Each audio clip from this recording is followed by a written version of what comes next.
Hi, everyone. I'm going to ask you one question. What keeps showing up in your life? You see, everything that happens to you has a message, whether it's a fall, whether it's the pain in the knee, whether it's continuous relationship issues.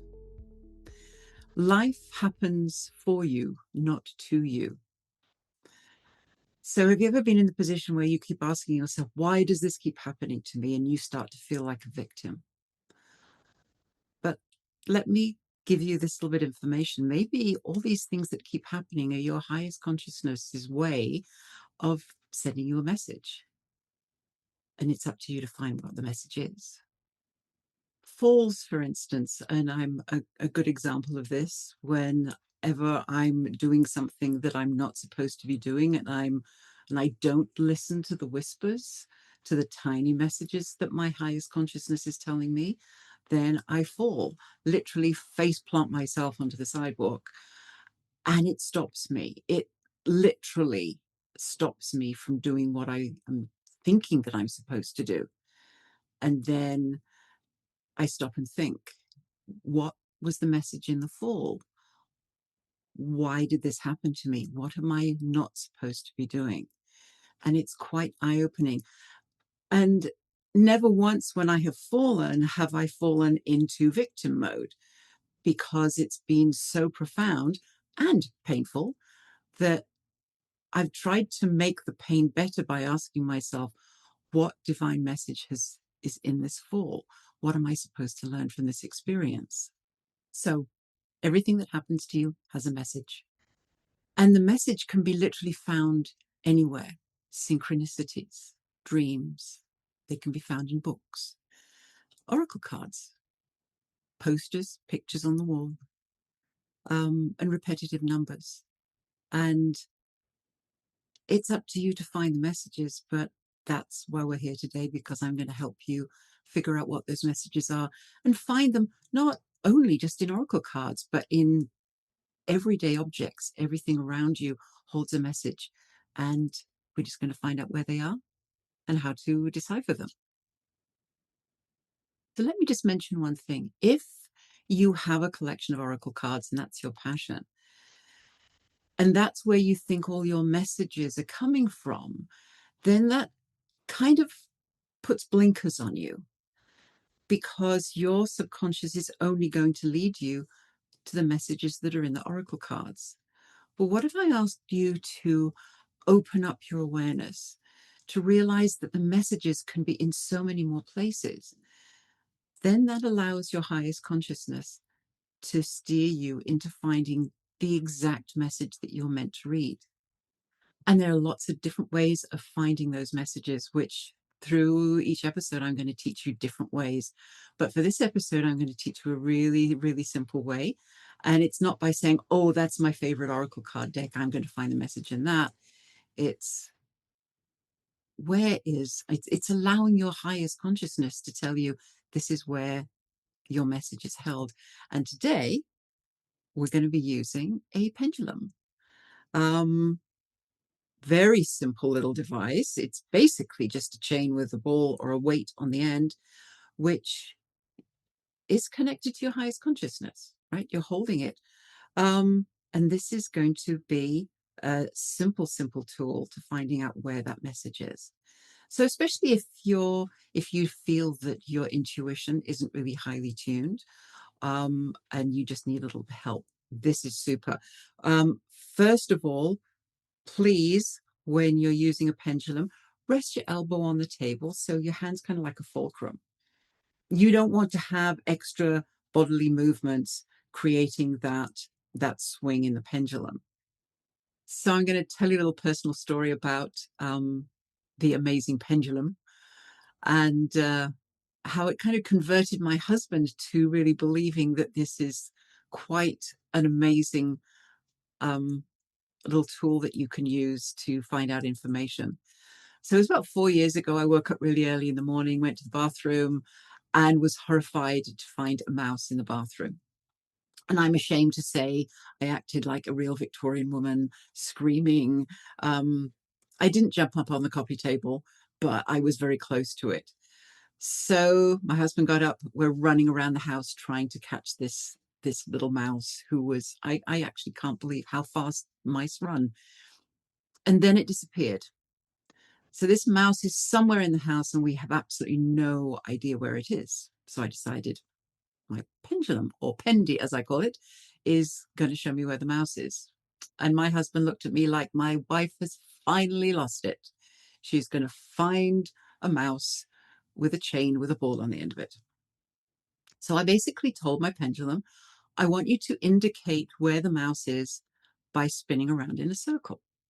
So I just walked around the house and the pendulum is just hanging straight until I walked into the office and I held the pendulum over my husband's desk and all of a sudden it starts spinning around in circles. And then the mouse ran out from under his desk and towards the light. And I mean by that, he ran towards the front door, which we had left open so that he could escape. The mouse did escape. He got to live another day. So everything was happy at the end of the story. We got rid of the mouse lived. And my husband now has a great respect for the pendulum. So you can tell it, it's like, react this way when we find what we're looking for. So remember, I told you in the previous episode that your highest consciousness is connected to all that is.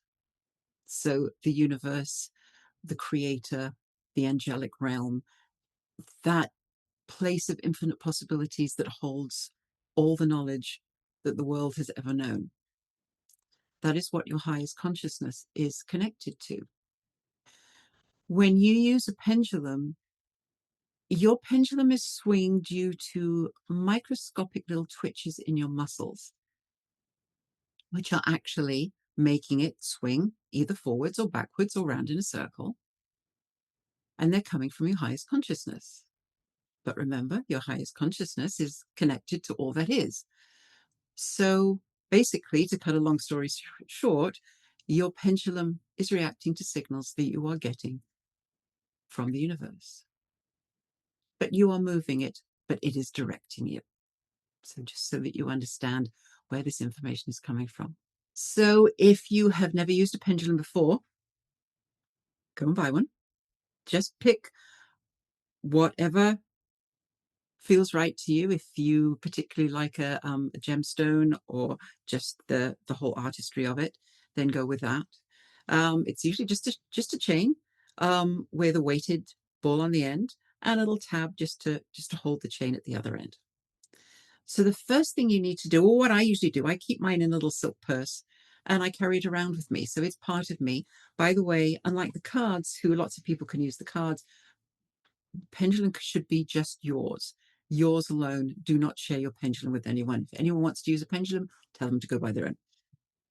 It's absolutely worth doing that. But first of all, you've got to find the language of your pendulum. And there's lots of complicated charts that you can use to find percentages and things. We're just going to keep it super simple because the best way of doing things is really simple. We're just going to find a yes or a no. And all you have to do is hold your pendulum and say, show me a yes. And my pendulum is going forward to back. For me, that is how it says yes. Show me a no. And my pendulum starts going side to side. So notice I didn't have to stop my pendulum between each question. I just let it go. Show me a yes. Show me a no. And it changes direction immediately. But if you haven't used one before, just practice. The other thing you can do is say your name. My name is Claire. My name is Fred. And I know you are. I'll try and do it a bit higher so you can see. My name is Claire. My name is Fred. And it's actually changing direction. So really simple. And it really gets tuned to you. If you're new to it and you get a new pendulum and you're finding it's not moving very much, just give it time to get attuned to you. Also, you can ask it, just move a little bit more. Just be more direct in your communication with me. And that usually does the trick. Okay. So now that we're going to be introducing pendulum dowsing to find our messages, we're going to be finding the message for the whole audience today using the pendulum. But now I am going to be doing a review on a beautiful deck that came out last year called the Council of Horses. And this deck is the first deck by these two ladies, Sandra Wallin and Kim McElroy. The really beautiful thing about the Council of Horses Oracle card deck is the unique way that it's written. This is not saying, oh, this is the unicorn card and this means such and such. This is the horse's story. The horse is actually speaking to you and explaining to you about what it experienced and what his life was all about. And he also gives you counsel and homework to do, which is fabulous. This card deck isn't just for horse lovers, so don't be put off if you don't align with the equine community. This deck actually is for everyone who is ready and, more importantly, willing to fully embrace their own healing and transformation. Each message takes you by the hand and guides you through a 4-step process of fully understanding the horse's story, then receiving its counsel, followed by contemplation or what you need to understand and focus on, and finally, an invitation to take those conscious, courageous steps towards healing and transformation. So what this is giving you is the action steps to take, all the homework to take. So if you find a message and it means something to you, what are you going to do with it? You don't go, wow, that's a great message. Awesome. Let's go find another message. It's what do you need to do to transform? What do you need to do to change this experience that you're going through? So I am going to read from the Crack Horse. And this is my story section of the Crack Horse. So remember, the horse is actually speaking to you. The key to appreciating my mischievous nature lies in understanding what the Irish people call the crack. The word itself is Gaelic in origin with no direct English translation. It can't be found in any dictionary, though a Google search will yield thousands of results. However, it is alive and well in Irish hearts the world over, and in my smiling eyes. You can call me the Crack Horse, although many have called me names that I can't share in polite company. My tricksy antics insist that you journey through the crack, with the crack, and that you have the crack, and that you get mighty cracked. Your Irish readers are now nodding gleefully, but for the rest of you, this is something you will have to experience to know. However, if a trip to the Emerald Isle is not imminent, walk along the shed row at your local barn or head out to the pastures where other horses live. You are sure to encounter one of my playful kind in your travels. So we get a nice little story from the Crack Horse. Now we're going to go to the council. What is this particular horse trying to tell us? So I'm going to skip forward to Grace. And the subtitle, that the meaning for Grace is when hearts become whole. And this is the counsel from Grace. Life can grant us the rare air through which we can glimpse the beautiful truth that love reveals the constant presence of the sacred in our lives, that love is the state of grace expressing itself through ordinary reality. This realization, once embraced, compels you to recognize that you are in abiding contact with grace. Through every thought you think, every breath you take, every conversation you have, and every endeavor you pursue, it is impossible to be outside of the field of grace, my field, just as it's impossible to exist outside the field of love.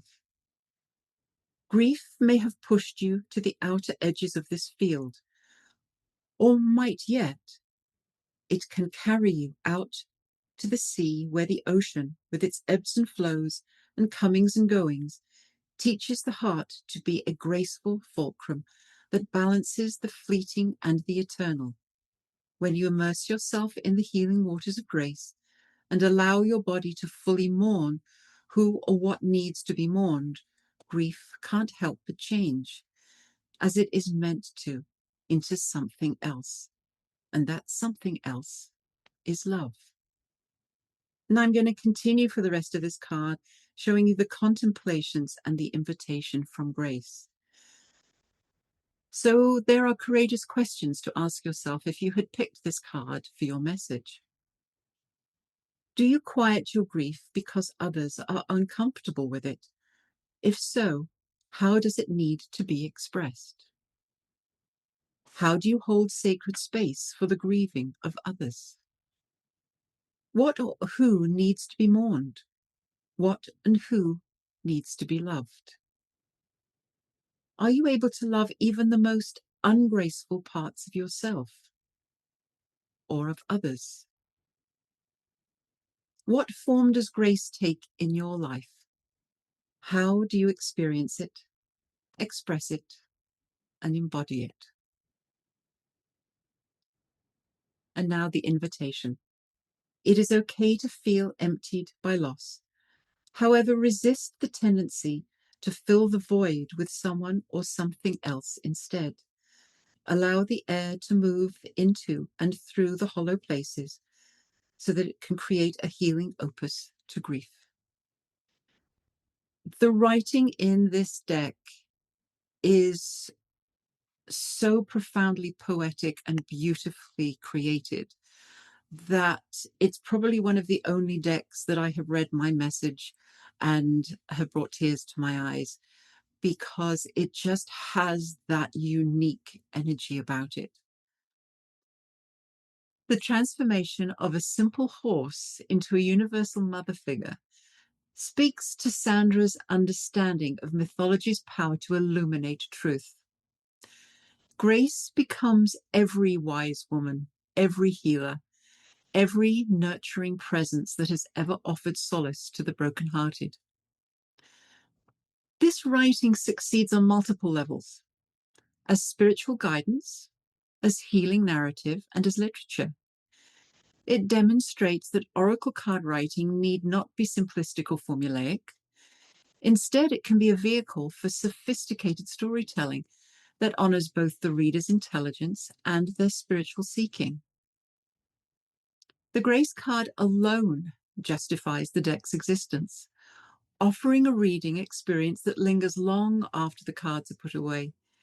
It represents oracle writing at its finest, profound yet accessible, mythic yet personal, and healing yet honest about pain.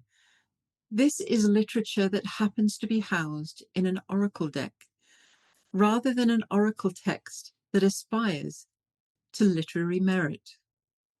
For those seeking not just divination but transformation through beautifully crafted language, the Council of Horses Oracle offers a rare treasure, words that heal as beautifully as they illuminate. So I just want to thank Sandra for her amazing writing. I want to thank Kim for the beautiful paintings and the images that she has created, because absolutely a 5-star, 5 out of 5 stars for this deck. Really, really beautiful, and absolutely recommend if you're looking for a new card deck. Even if you're not passionate about horses, the messages in here really, really speak to you. And really give you some very good advice for that healing to take place. So now we get to find a message for the whole audience. And again, whatever the message is, it's going to feel different for each one of you. But I would just ask that when we get the message, that you just sit with it and just see where it hits in the body. Does it touch your heart? Like, does it mean something to you? And maybe if it doesn't, revisit it a week later and see if things have changed. I often get notes from people that I work with a week later, go, okay, I now understand what the message means. So, our message.